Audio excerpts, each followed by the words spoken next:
And I noticed it more on yours, and I don't know if I was just tuned in more than I did on the first two ladies that read. But you also have a what we would call a house divided against itself, because one place you'd say, I want them to leave me alone, and then you'd say, I want somebody to be with me. Yeah. Or, and so it's like wanting... I can feel that. I Yeah. can feel that in here. I can Yeah. feel that fight, that dichotomy, that... Yeah. You ready to let that go so you can be whole? I am. Awesome. Anybody else? Before we move to the next one? I just have a question on Yeah. that. So, this was troubling when I did the worksheet, and now when I read it, it's still bothering me. Okay. And It's bringing up bothering you. Yes, That's one of the things we'll point out Okay. to Mark when we do the worksheet, is you can't feel anything that's outside of you. Okay. So something can trigger it and bring it up for you, but it can't bother you. Okay. But it can bring up bother for you. Bring the bother for me. Yes. And I will want to punish them, whoever, by no answer, unconscious or in denial. Right. There were a couple people that did that. They had no punishment listed. I couldn't put punishment. Okay. And a lot of that has to do with upbringing. You don't punish people. You don't. That's not nice. You don't act like that. But if you'll be honest with yourself, even if it's withdrawing, leaving someone, whether you leave the room or leave geographically, withdrawing from someone is one of the worst punishments you can do. Think about prison. They put people in solitary confinement. They move them away from other people where they have no human contact. So a lot of times it's like, I wouldn't, and look at it two ways. One is, I would never do that. Well, I didn't ask you if you did it. Mm-hmm. What was your punishment thought? We may say, oh, that's okay. Oh, you stupid person. It's like... But I wouldn't even admit that. So why wouldn't you admit it? That's what you need to do. That's Yeah. where you need to go, is to be able to feel safe enough to admit that you've got that in you. Mm-hmm. Because that's this. And until you can face it and own it, you can't get rid of it. But I think the opposite was true of my upbringing, is that I was punished all the time. So you were determined to not punish someone else because Right. you were punished all the time. But if you're honest with yourself, take a deep breath and think about one of the situations you wrote about. Wouldn't you have loved to have either screamed or kicked or run away or something? Denial. Like I'm not willing to admit that I was. Right. So that will probably be a big one for you, Yeah, when you I can think so. get to the point where you can admit that I've got some rage in there. And the original rage starts in all of us when we gave this up. Mm-hmm. When we were around the age of 3 or 4 and we said, this isn't enough, just being out here picking up daisies instead of, working out in the field or doing something else, that's not good enough, so I need to do something else that will approve of me. And so we gave that up and started overlaying ourselves with this, and when we gave this up, that's the birth of the original rage. And so when you get back to that, that's going to be a biggie.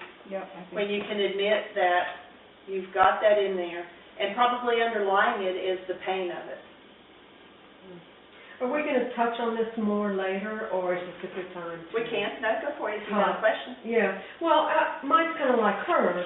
I saw that. How would I punish or, hurt them back? And I guess I've worked hard to forgive. Okay. I have removed myself geographically. So leaving. And not spoken to. Okay, that's big punishment. Both of those, leaving and not speaking, both of those is cutting them off. And when you cut them off, you cut off a piece. We're all connected. Mm-hmm. And so it's like, I don't like that finger, so I'll just cut it off, cancel that off. And so, who's hurting from that, Well, I went then into another corner, and I reached out and sent my brothers and sister a card. Mm-hmm. And it was, hi, just thinking of you, and left my phone number. And, so I took the first step. And what happened from that? Did they come back? Yeah. and we've been friends, and I've been able to hold on to that forgiveness. Now, you were talking about your possible. I don't like to say things because it gives it energy to live. But if it's in there, it's already got energy. I'm curious. You know, that's like me saying, you know, that she gave me that proclamation that I had, you know, breast cancer. Well, I'm going to think, no, I'm perfectly healthy, I'm happy, but if deep inside there's that anger that's creating that energy of potential breast cancer. I want to deal with that. I want to look at that anger and be honest, it's there, and get rid of it so that I can live. And just denying it is like saying, oh, we can spray some air freshener on the trash can in there, we can live with it through the weekend. Yeah, I'm curious to see if, you know, if I am in denial and say I have forgiven. And we do forgiveness, that's pardoning.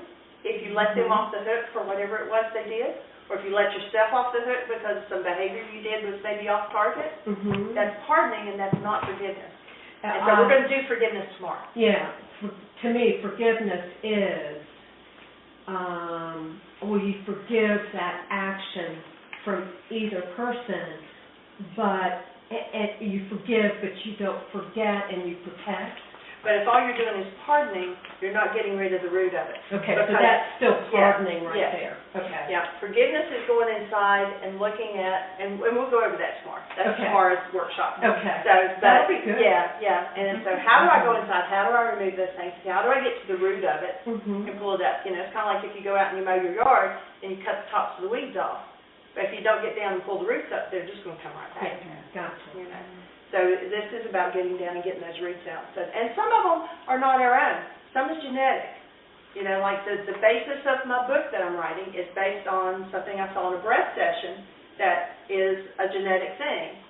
And it's come up, and now it's my turn to heal it. And I can either heal it so my children don't have to go through it, or, you know, I mean, somewhere along the way, somebody's got to step up and say, I'm big enough, I'm going to look at this. And so that's what we're going to do.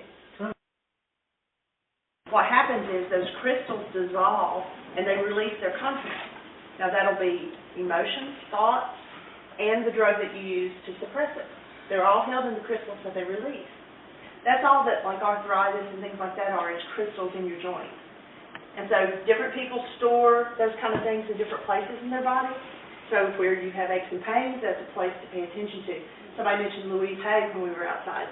And she's right on target on a lot of things. I really like her when I start, you know, something starts hurting or whatever, I will look to, okay, what does she say? What's that? And, you know, it's things like, and we were talking about having the pain in the hip area, and most women have that. And part of that, it could be, like, I know part of mine is around sexual abuse. But it can also be about moving forward, because that's the part of the body that references moving forward. If your knees are hurting, it's that you're not getting your needs met. And, you know, so different things like that. Your hands, what can you not handle? If you've got eye issues, what do you not want to look at? You know, if your hearing is bad, what do you not want to hear? What do you not want to pay attention to? So your body is speaking to you, and we just need to tune in and listen to it, and that's why I think the yoga was really good this morning and tapping into that. So, anyway, it stores in those crystals, and that's what happens a lot of times when people have been, like, say, you know, they were an alcoholic and they've been dry for 30 years. And then they start doing things and get more and more vital, and all of a sudden they fall off the wagon. Well, part of that is that they got more vital. You know, we listed the things, you know, have you been doing more of the right things? Had you hit a new level of vitality? You know, what's your elimination? And the last thing is craving that drug. Well, the crystals, when they melt and they release the alcohol that was used, then all that person can think of is alcohol. And so they go drink. If they realized that they were going through a healing crisis and what was happening, you know, they could probably, you know, handle it, deal with it a little better, and look at it a little differently than it just being in their face. The lady that wrote the Super Immunity, Carrie, she called Michael, it's just been a few months back, and she was like, Michael, I don't know what's going on with me. Because she's very clean in her eating and everything, you know, she does this work and all. And she's like, I am stuffing my face with ice cream. And she says, I don't eat ice cream. You know, Michael refers to it as cow puff. Because there's actually a certain amount of that that's allowed in your milk products. But the company I worked for before the pharmaceutical company, one of my customers was Domino Sugar, and I'll never forget when I went to visit their plant. and they were showing how, the cane, you could see it going up the conveyor belt, it's going into the grinder and all this. And they actually admitted that, there's so many snakes that goes up with the cane, and there's so much meat that's allowed in your sugar before it's considered contaminated. So anything that's processed, you can expect that kind of stuff is in there. But anyway, I don't know how I got off on that one. But glad you did. But she was saying, all she could think of was eating ice cream. And she says, and I don't do that. And so Michael was processing with her, well, what are you going through? What are you dealing with? And what she came down to was that whenever her and her father had some kind of a conflict or a confrontation or a conversation, thank you for answering that one for me. I don't know if I went back and changed yours to confrontation, but when her and her father would have a confrontation and a big argument would happen, then to make up for the big blast and to make things smooth in the house, he took them all out for ice cream. And so she was having some confrontation going on. So those crystals were dissolving. It was in her face, and ice cream was the drug of choice to make things right, and that was what she was slipping into. That's also referred to as TSRs, which is terminate and stay resonant. On your computer, does everybody have a computer? You know what I'm talking about, that down at the bottom of the computer screen, there's little icons. They're always there. You just have to do one click, and it opens up on your screen. Those are terminate and stay resonant. They're really on, but they're kind of like shrunk down or something and kind of out of sight, and it only takes one click and they're up. You follow me? Is everybody with me on that? Mm-hmm. We all have anything about a computer. Okay. If you open the computer up, all along the bottom of it there would be, and you can choose what you want to leave down there. Like I've got Word documents and Excel spreadsheets and their database and, certain things that I open a lot, instead of going over and having to click start, programs, and find it or whatever. And I've got so many on my desktop, it's cluttered. So what I do is I put the ones I use most often down here at the bottom. And all you have to do is one click and it opens up. So it's like an immediate, almost like flipping the light switch and the lights come on. Instead of having to get a ladder and put a light bulb in and, do all these other things, you just flip a switch. We have terminate and stay resonant things within us that we have built that this is my go-to.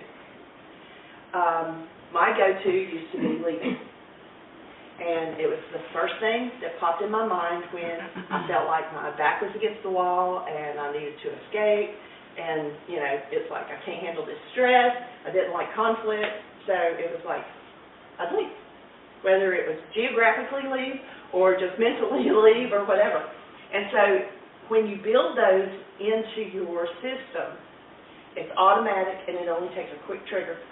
Just like on the computer, you just do one click and it's open.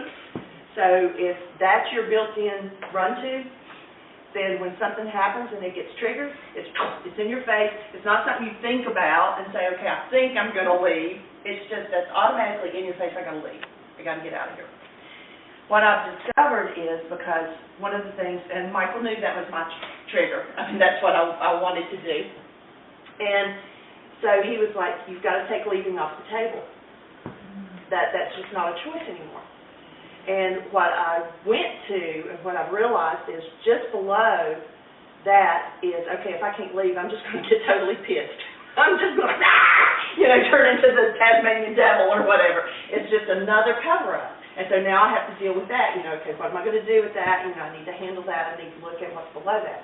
Anger is also just a drug to cover the pain.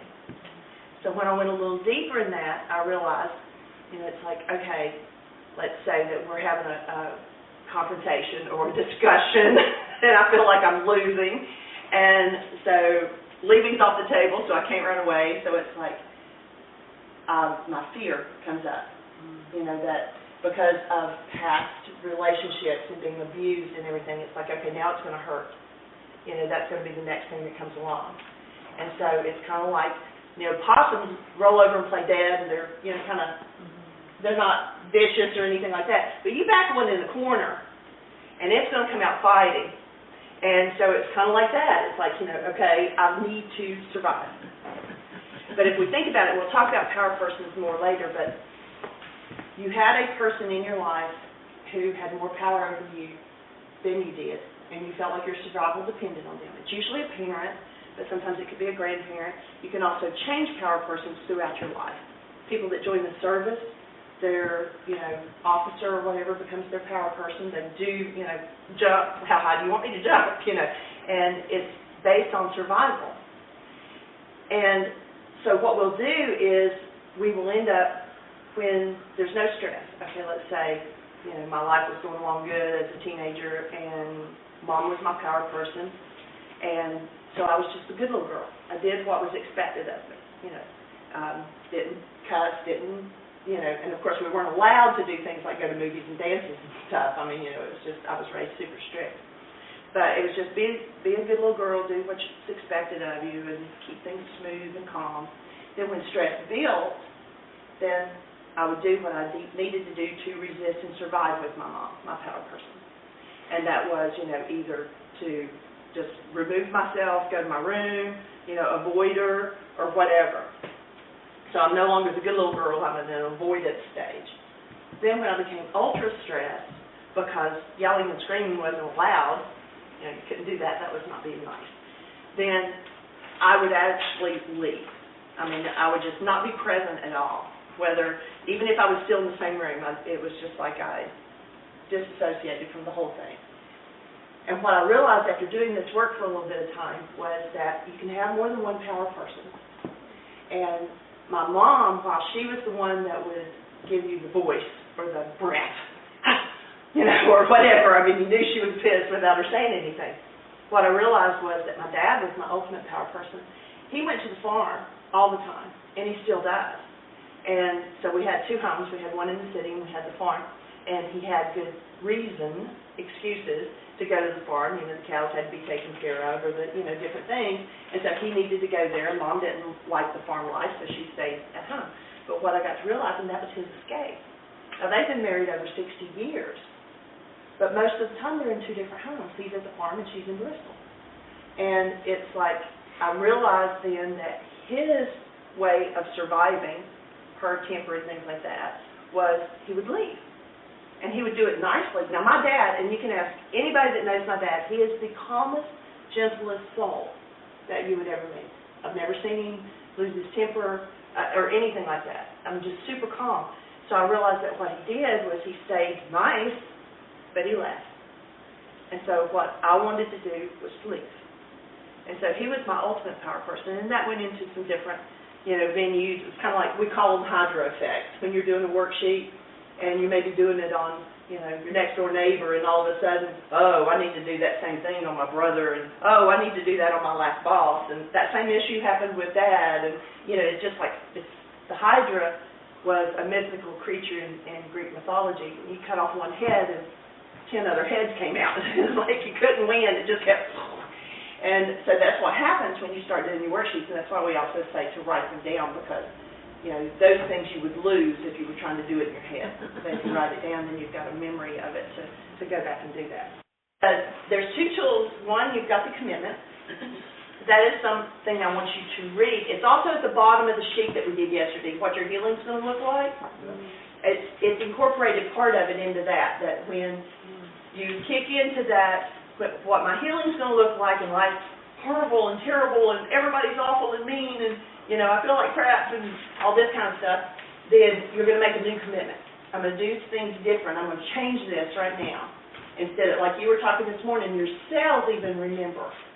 So it's not just, in your brain, but your cells have memory, and we have to change those because we're just functioning out of the past when we just do that reaction. It's reaction, doing an action again. And so the commitment is one thing that, you're making a commitment that you're going to do things differently in your life, and you're going to make a new stand. So that's one tool. So when we partner up, first I want you to read the commitment to each other, and then we're going to do what we call a love exchange. And the way you do that, and there's two different ways. I like where you actually touch. I think it's really sweet. But we had an 11-year-old at Heartland, and she's the one that actually talked us into doing this. And used to, we just did the love exchange facing your partner. And then she said, no, we got to connect. And she was actually Ari's partner. And so she would put one hand on the other person's heart, and then they would put their hand, and then you would put your free hand on top of their hand. So it's just a total heart-to-heart connection. And then what you're going to do is one person, and so one person in each partnership say, I'll be light. I'll be late. Okay, so the person that goes first, okay, both of you's gonna get to send and receive, okay, and I'll tell you in a minute which one goes first on sending. So when you're the sender, just close your eyes and go inside and find the deepest, clearest love that you can find. Whatever it takes to get you to that space. Whether it's thinking of that newborn, whether it's thinking of a kitten, whether it's thinking of being out with your feet in the sand, whatever it is that can get you back to that connected, loving space. And once you get there, you open your eyes and send that love. Just imagine that you're just pulling that love up and you're sending it through your eyes to your partner. Now the partner, the one that's receiving, is going to sit with their eyes open so that they see when their partner opens their eyes, they'll know that they're sending. And see if you feel anything at all. Now most of the time we're saying, run your hand between, or whatever to see if you feel anything. And you can do that if you want to. Or just sit and just feel it and see what you receive. And then reverse roles and do it the other way. Any questions on either side of that? Okay, light, you're going to send first. Okay? And so just face your partner and do the, so you're sending first. One that's worded a little bit differently on every mirror, and it's one you read to yourself in the mirror.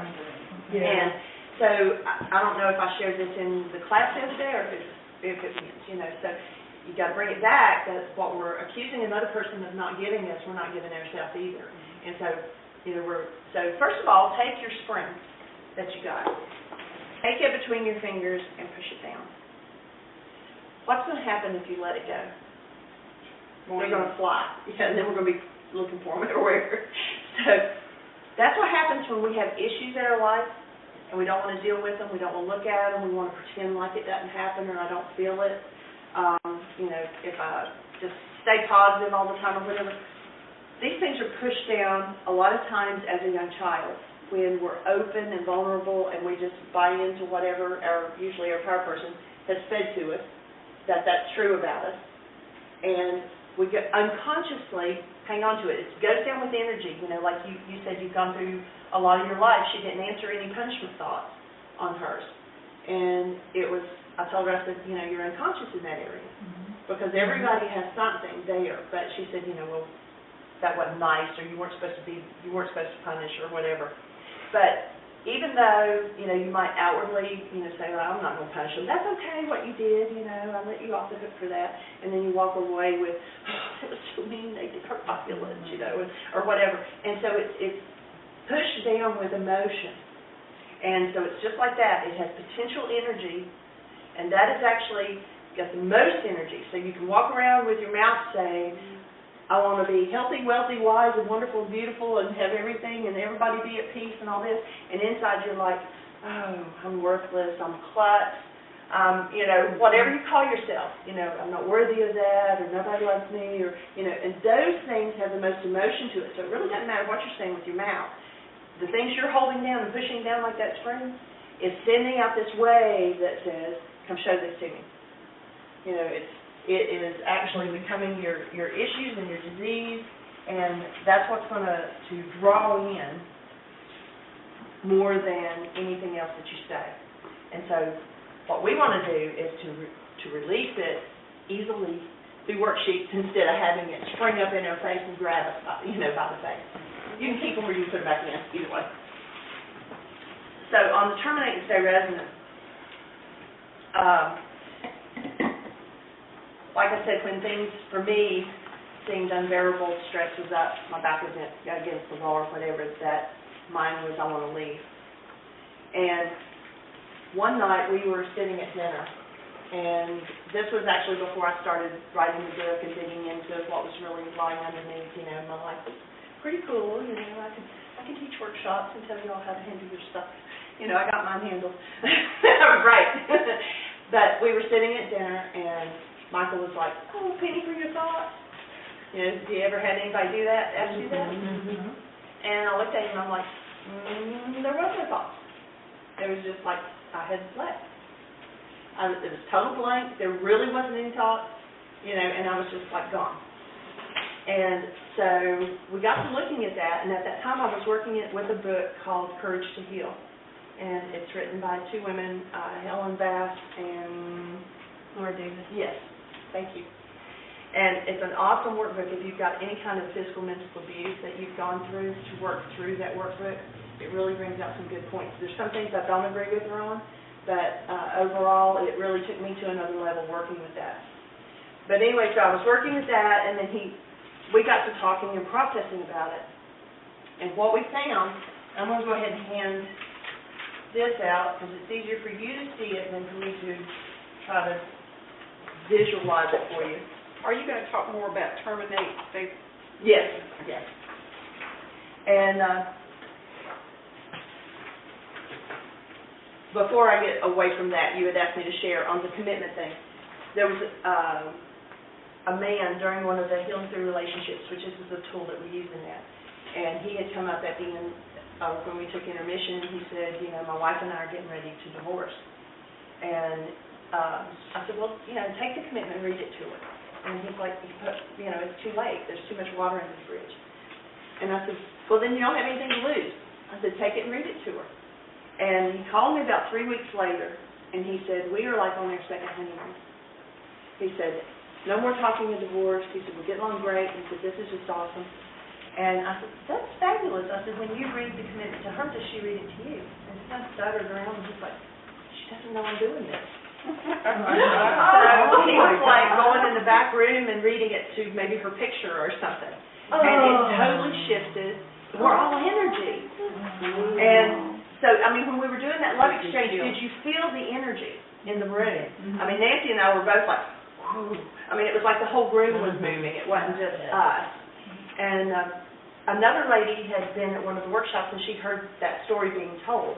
And she taught this in the Spanish community, and she was working with a lady one-on-one whose son, when he lived at home, and then when he got married, he left, and she hadn't seen him for 10 years or heard from him. I mean, it was like he was vanished out of her life. And so Nene shared the story I just shared with you, with this lady. And so she went home and started reading the commitment to her son's picture. And in 3 days, he knocked on her door. I mean, it's when a person, you know, we send out this signal, you know, I'm holding this energy of fear. You need to come show me what I'm afraid of so that I can deal with it. And that person comes, and maybe they're a really angry, hostile person, and they show us their fear, but we're like, I didn't feel this till you came around, so I'm going to get rid of you. And I'm going to put this right back down where I don't have to look at it, which guarantees I get to draw in another person to do it, another person to do it, until I'm finally willing to say, oh, this is mine, I'm going to get rid of it, and then it totally changes what happens, what comes your way. It's like, how many have ever played tug of war? Okay, so if we're playing and we're tugging, you know, back and forth, and I drop my end of the rope, it changes your game whether you want it to or not. So when we clear up the energy in us that's saying, hey, come be mean to me, then that person still needs to deal with their anger.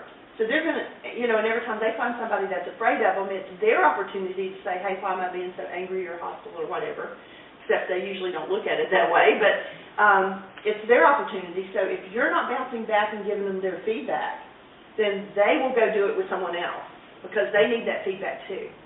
So it's going to change what comes into your world. It's going to change what you're drawn to. If you don't like the creation, you don't like what you're bringing into your space, then look at it and do something different because you're the one that's creating what comes. That doesn't mean you're at fault or blame for somebody coming in and being mean to you. But you do have a responsibility in there that drew them into your space. And cleaning that up, and that may still mean holding them accountable for their behavior that was off target. It doesn't mean you're letting the other person off the hook because, you know, well, I'm a fearful person, I need to deal with my fear, you know, and just let the angry person off the hook. No, that maybe needs to be held accountable, especially if they were abusive. It might even require calling the cops or something. So it's not saying to let them off, but if you try to deal with that while you're in the state of fear or hostility, then you'll make a mistake. Remember we said this list came from doing something you regret.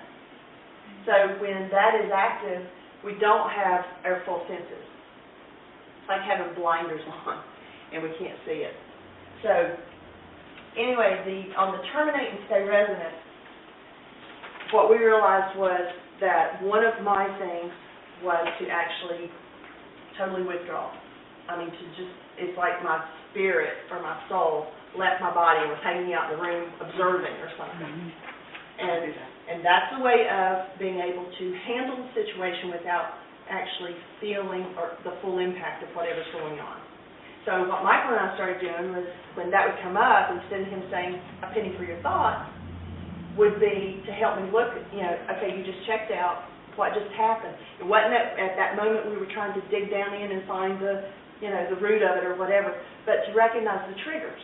Did the lights just dim? Or did a certain build of a person just walk by? Or did the music shift? Or something happened to trigger it? And to start looking at that so I could be aware of the triggers. Because, just like realizing that my TSR is to leave, to be aware when that comes up, oh, something just triggered my leaving. They show up. So when they show up, if we don't do the forgiveness work at that time, we don't let go of the fear at that time, what we will do is hook our fear into our image of the other person. And there's file folders, okay? Like if you've been to the workshops, you've heard Michael say, don't think about a purple alligator. Now, you've got files on colors, so you know what purple is. You've got files on animals, so you know what an alligator is. But you probably never tied purple and alligator together. But now, you come to class tomorrow and I say, don't think about purple. What are you going to say? Because they're linked. They're actually chemically linked in your brain. It's kind of like if you think of your filing cabinet. I have manila file folders about the car. And so all of the car stuff, whether it's insurance, new tires, the mechanical work that's been done on it, whatever, all about the car, so they're all in one file. And then things about the conduct, they're in insurance or, whatever. And so we link them together. So when they're linked together, just like I said, don't think about purple and then alligator pops. Same thing on this chart. Anything in this chart that gets triggered, because you can see the lines, they're all linked, everything's linked together one way or the other. So if, say, at the time of the rape that a certain song was playing, or the lights went out, or the person popped out of the door and I wasn't expecting them to be there and they startled me, then that gets linked to the event. It gets linked to my thoughts around it, the guilt, the blame, the denial, the physical abuse, everything else. It's all linked together. So now I'm going through life and I don't hear, say, Michael coming in the door and all of a sudden he's there and I'm startled. Okay, all of these files at some level will pop because they're all linked together. Even though that was a totally innocent event, I just didn't hear him come in, but it was that startle effect, and that was the same thing that happened when the abuse effect happened. Then all of these file folders now pop out. And at some level, even if I just take a deep breath and go, oh, I didn't hear you come in. If I don't work on it right then, I've just added a little more energy to that event, push that spring down just a little bit more. And so being able to say, oh, okay, this has happened before, I need to breathe. That's absolutely the first thing, because holding the breath, and if you notice if you're startled, one of the first things you do is you hold your breath. A child that's having a temper fit, they lay down, hold their breath, kick their feet or whatever. So breathing is the way you let it go physically instead of locking it into your tissue. So at some level, all of these will fire when one little piece is triggered. So that was what in the event at the restaurant when we're looking at, okay, what just happened that just triggered me to disassociate, to leave. It may have just been a little something. It could have been in a conversation that was totally innocent, and all of a sudden just a little bit of blame for something popped up in my mind. Or a little bit of guilt or a thought of, oh, I forgot to do something, now I'm going to be in trouble because I didn't do it, or, I forgot to pay a bill, or, just any little thing. You may think it's not linked at all, but then if there is some kind of blame or guilt or fear attached to it, if there is a strong enough attachment to these other things, they're all going to fire. And so it's being able to get down to the bottom of that so that we can heal physically, mentally, and emotionally. So now what happens on this is then the fear comes up, and we build our image in our mind of this person, and that they bring up my fear. So it's their fault. So we're blaming them. So we've called them in, and they've answered the call, they've resonated the fear, and if we don't, now at that point is the good point where you can go, oh, okay, this is mine, I'll let go of my fear. If we do that, then we clear this out, and we don't link it to them. But if instead of doing the forgiveness work on it, we say, oh, they're the ones that made me feel here. And we put it outside, we're externalizing over here. It's not my fault that I'm feeling this here, it's their fault because of their behavior. We don't take the responsibility, we call them in because we're holding the fear to start with. Is everybody with me? Okay, so we blame them. Well, if they're not a conscious being, or blaming them for them just doing what we called them in to do anyway, is going to trigger their anger. So this is going to we're blaming them, and that's going to resonate their anger, and they're going to come back up and build a picture of us in their mind that we make them angry. And so then they're going to blame us for making them angry. And you see how it's just a vicious cycle. And it just keeps going and going and going. And there have been times that, and I said, you know, Michael may or may not agree with me on this one, and that's okay. But there have been times where I have to take an intermission. Not that I'm running away from it or denying that it's there, but to stop that cycle. Because if it's just continual, you know, it's like what happens physically, and it's all linked. The physical, mental, emotional, it's all tied together. And the body is so amazing. And you know that being a nurse. When you go in, and these are all some good things. I mean, like for instance, the autonomic, am I saying that right? Nervous system. It's what controls, you know, your heartbeat, your digestion happens, you breathe. Most of the time you're not sitting there thinking, okay, I'm digesting my food. You know, you're not doing that. It's just automatic, it just happens. You're just created that way, and it's phenomenal. But that's also where your body memory comes in too, because it's just an automatic thing, and cells are remembering things. You know, if you have surgery, they put you to sleep so you don't feel the pain, but whatever part of your body got cut, it remembers it, and that assault is still there. So even though it's not in your conscious memory, your body has memory too, and so it needs to be cleared out as well. So when there is a sympathetic nervous system, tell me if I mispronounce any of this stuff. You're right. And that is the physiological changes that need to take place for you to survive. Some of those things come in really handy. If a lion's chasing you, you want to run. I mean, you know, there's just some things. But what happens is, and it's so cool, is that I'm not going to name all the organs that are involved in it. It's like the hypothalamus and the pituitary and all these things, and they create hormones in your body that will kick you into certain behaviors. And it happens within 1/20th of a second, which is the space between two heartbeats. So that's super fast that this kicks in. So it's not like you can think about it and decide not to do it. It's just your body's automatic response that is going to do this. And so if you are the type of person that, and I'm not positive, I guess I should look into this a little more, what creates one person being one over the other. But if you are in the fight, then what's going to happen is there's going to be epinephrine and cortisol, which increases your blood pressure, your blood sugar. It suppresses the immune system. It produces glucose. It turns fatty acids into energy to prepare the muscles so you can run. Now, that happens in a 20th of a second, that your body says, I'm giving you this glucose and all this stuff so your muscles are strong so you can just fight, or you can run, or you can, you know, whatever. And your body just does it. Another thing that's weird is that, well, it's not weird, it's awesome. It stops functions like digestion, salivation, and tearing because you don't need those if you're fighting or you're running. So it stops those. And it produces another chemical that makes your blood clot faster. So if you're a fighter, you're going to probably bleed, and so it's already prepared that your blood's going to clot quicker. I mean, like, it's amazing if you think about how the body does that, and we don't think about it, it just does it. And it makes you, you know, hyper alert and all that stuff. Now, there is another part, and you mentioned it actually this morning, the parasympathetic.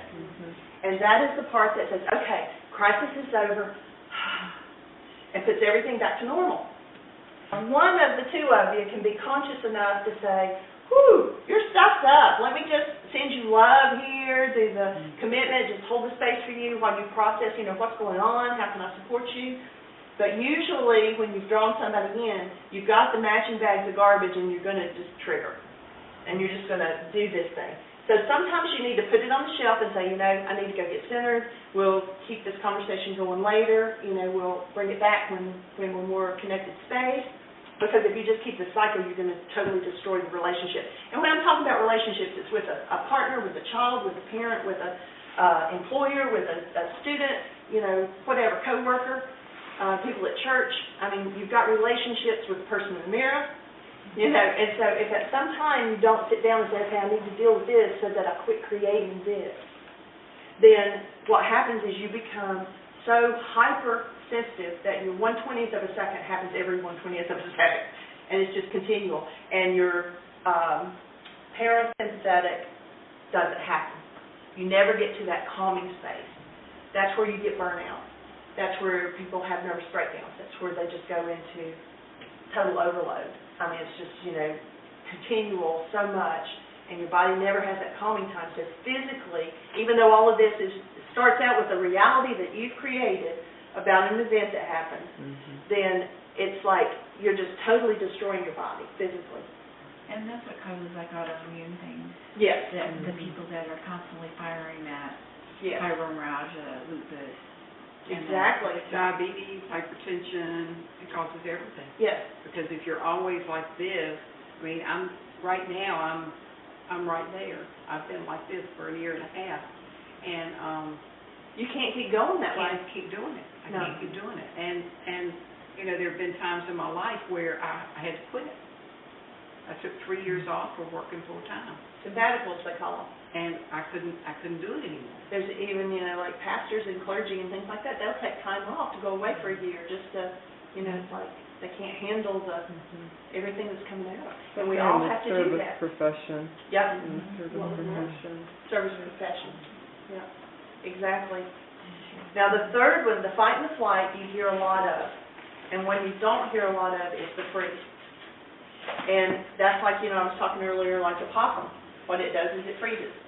And that is when you're at a point where, as long as you're in the fight or the flight, it's like I can either fight and win, or I can flee, and I can make it, I can get to safety. But if you're at the point where it's hopeless, and I can't get out of here, you go into the freeze. And so when that happens, the way the body responds to that, it sends out, it's the same neurotransmitters, but it sends out endorphins and hormones and painkillers so that, okay, I'm just going to freeze. I'm just going to lay here. I'm going to take it. So your body sends out these painkillers and things into your body so that you can survive the assault. And I'm using it almost like, because I am talking about the physical abuse, but it can even be just a mental assault. That the same thing happens, and you just freeze, and it's just like, okay, take it. And it allows it, like a possum, they simulate death. I mean, it's just, and that's when you disassociate, when you leave the body or whatever. Most people, when they do that, they come out of it, sometimes coming out shaking, but they come out without the memory.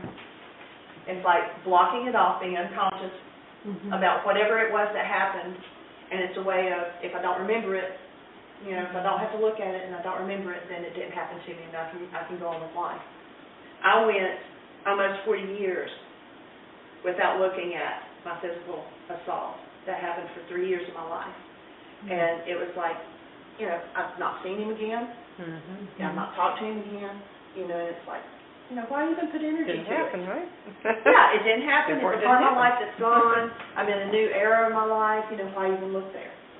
But there was such trauma there when it did happen, and when I finally started dealing with it, my body started releasing what it was holding on to and went into tremendous hip pain. I mean, my whole pelvic area, the bones just felt like somebody needed to go in there and just give it a good twist or something. It just hurt so bad. And, I mean, it got so bad at one point that I went and had x-rays done because I just knew there was something, bone cancer or something, cancel all that stuff. But it was like, there's got to be something physically really wrong. And there was nothing. Absolutely nothing. So all it is that cellular memory of the event, hanging on to it. And when I was finally able to deal with it, even though it had been 40 years, then all of the cellular memory started releasing as well. And the pain and all of those things came back with it. So it's being willing to go through that, willing to look at it, because even though I was ignoring it and pretending like it didn't happen, it was there. And so, we've got to deal with it, because it's in there. But that's where people get the PTSD too, because you come out of it, you don't have a memory of it, you've blocked it out. And that's what happens in they go to war, or, whether it's a bad car accident and people block out what happened in the car accident, or whether it was rape, or whatever it was.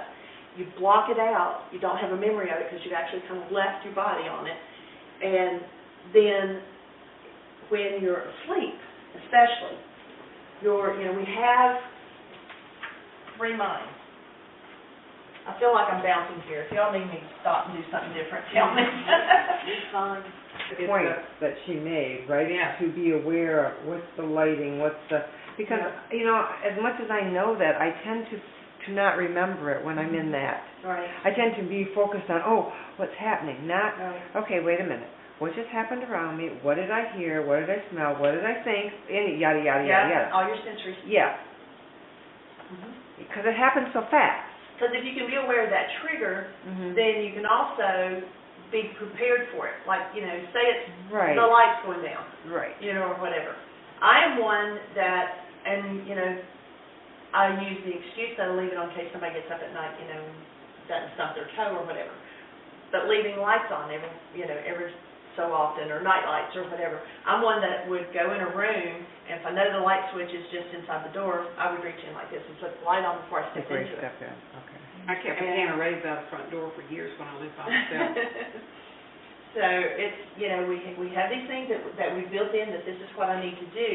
But what I was going to say is our so-called mind, we have the conscious, and then we have the subconscious. I just forgot how to spell. And then we have the unconscious. Now, there is a small space between the unconscious and subconscious. This is the stuff that we keep down like that spring. These two, the subconscious and conscious, switch places all the time. Like if I say, don't think about the color of your car. Pop into your conscious, my car's blue, or my car's white, or whatever. Now I'll say, what's the front door of your house look like? So the color of your car now drops down into subconscious, and what your front door looks like pops up. You're not thinking about your car anymore until I say it again. But, so these two change positions all the time. The subconscious is all the information that you know, and when there's enough amplitude put into it, like me asking a question, what's your favorite item of clothing? What's your favorite food? What did you come here to heal? How did you just hold your breath? So those talk back and forth depending on the energy that is applied, the question that's asked, or whatever that resonates that information, and it pops forward into the conscious. Now the unconscious is what we push down. We don't want to deal with the event that happened 40 years ago that I'm not looking at, or whatever. When you're asleep, this opens up more. And the unconscious information floats up easier. You have dreams, maybe nightmares. I have a whole lot less nightmares than I did, though. When Michael and I first got married, and he was so tapped into me that a lot of times he would reach over and just go, breathe. Before I even realized that it was a nightmare, or before my nightmare woke me up, he was just tapped in enough, he'd reach over and just touch me and say, breathe. And but now they've gotten less because I've been doing work around it and everything. Instead of pushing it all down and not dealing with it, then I'm starting looking at what are the issues and things and allowing it to come forward. But that's what PTSD is. A lot of them have, like, I know Michael for a long time, not my Michael, but Michael C. He and his wife couldn't sleep in the same bed because he would go into full-blown PTSD during the night, having nightmares, and he's liable to hit her or choke her or something. And, of course, he didn't mean to. He'd be back in the war or whatever. And so they would sleep in different beds, and now he's been doing enough work that they're back in the same bed again, So It's being able to get in here and to look at it, because we're carrying it around and just saying, I don't want to go there, I don't want to look at it, isn't going to make it go away. And it's going to impact the physical, mental, and emotional of our life. And so we want to get in there, but that's what PTSD is. It's those unconscious things popping up when they're triggered, and you put enough energy in there, enough things that are on that sheet that I handed out get popped, and then it just, the whole blown thing comes forward. So 4 things will happen when you start doing your work. If the other members of your family, whether it's a spouse or whoever, doesn't, 1 of 4 things will happen. First thing is, they will be like, wow, I really like what you're doing, what you've got, I like the changes I'm seeing, and I want some. And that's, of course, the ideal. Second thing is, it looks really good on you, I support you doing it, I don't want it, which sounds like kind of where you are, and that's up to you individually, and I know a lot of couples that they're okay with that. He's okay with her going forward and learning and doing and, being, doing the spiritual work or whatever, and she's okay that he doesn't do it. And so they're at that point, and it's a mutual agreement, it's fine. And so a lot of times they'll say, it looks good on you, I support you keeping on doing it, but I don't want it. Third thing is, they'll be so pissed because now you're not controllable. Because when you start uncovering these things and start doing your work, then the hold that the world has on you lessens and lessens, and you're not controllable. And they don't like that, so they'll crank the heat up to get you back the way you were, where you were controllable. That's what And happened in my first. that often happens even with employers or something, And so it can happen in any relationship. And the 4th thing is, there's no residence, I'm out of here. And that's usually the other person not doing their work that says, I'm out of here, and leaves. There could be, I actually talked about this on the radio show with Camille, I think it was yesterday. And she's kind of in that situation, and she feels like, she's doing the work, and she wants to do what she can to resolve their situation and their issues and stay together, but he's not willing to meet her halfway or do his part in it, and it's causing issues, or bringing up issues between them. And I said, you have to determine yourself. Nobody can say, well, you need to get out of that relationship.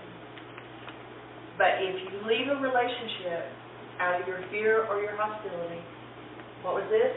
Have you ever done something you regret? You'll do it all over again. So you will do it all over again. You need to get back to a totally connected space.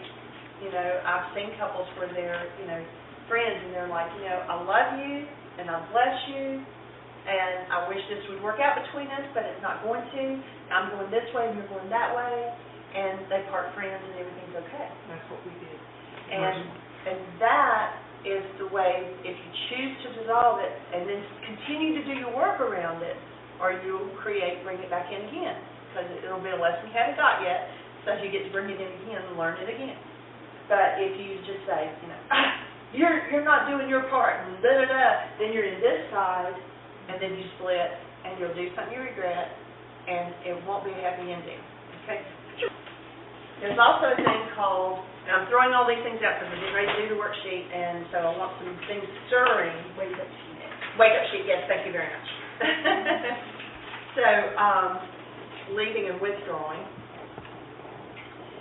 being mine, was, I call it pain by choice. Because if someone else leaves, and it brings up hurt, and, they left me, and I can't control this, and I can't do it because they're the ones that left. But if I leave, then I'm in control of how much it hurts.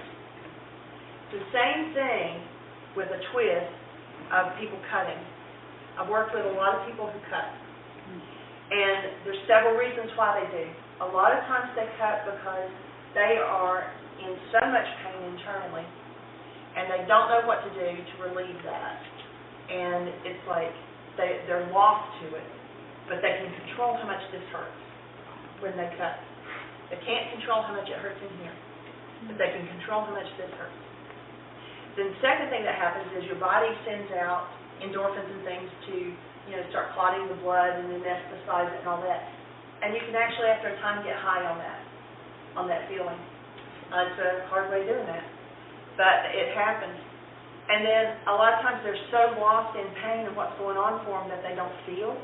It's like just going through life and nobody can touch them. I mean, and I don't mean physically. It's like, nothing penetrates that shell that they put up. It's like they're zombies going through life. They have no feelings, no laughter, no joy, no sadness, no anything. They're just like, automatons, just doing what they have to do. And when they cut, they know they're still alive because it hurts. It's pain by choice. And so that is a hard way of doing it, but I think leaving, for me, was just as hard. It was, I control the hurt. I control how much it hurts.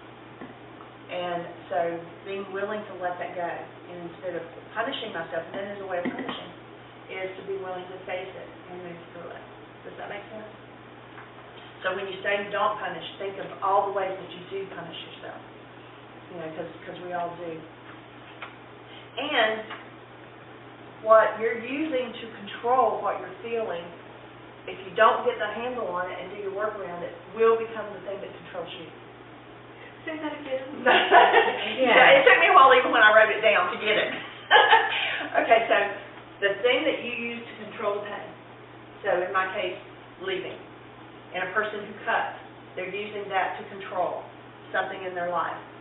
If you don't do your work around it, and you don't resolve it, and you don't forgive it, then it will become the thing that controls you. So my leaving would control me. It would control my decisions of where I am and what I do, and people that cut, it's like they can't handle anything else, so they have to go cut again, and then they cut again.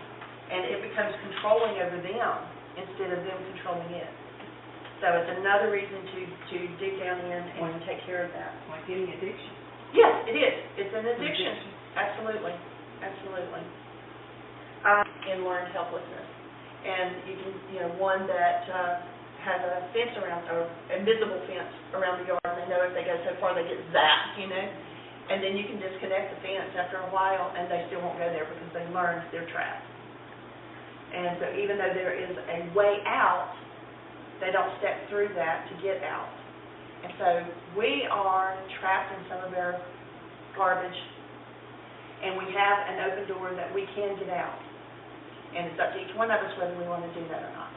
We can stay stuck in it and say, there's nothing else I can do, I'm just here, or we can step through it. So the next tool that we're going to do is the forgiveness worksheet.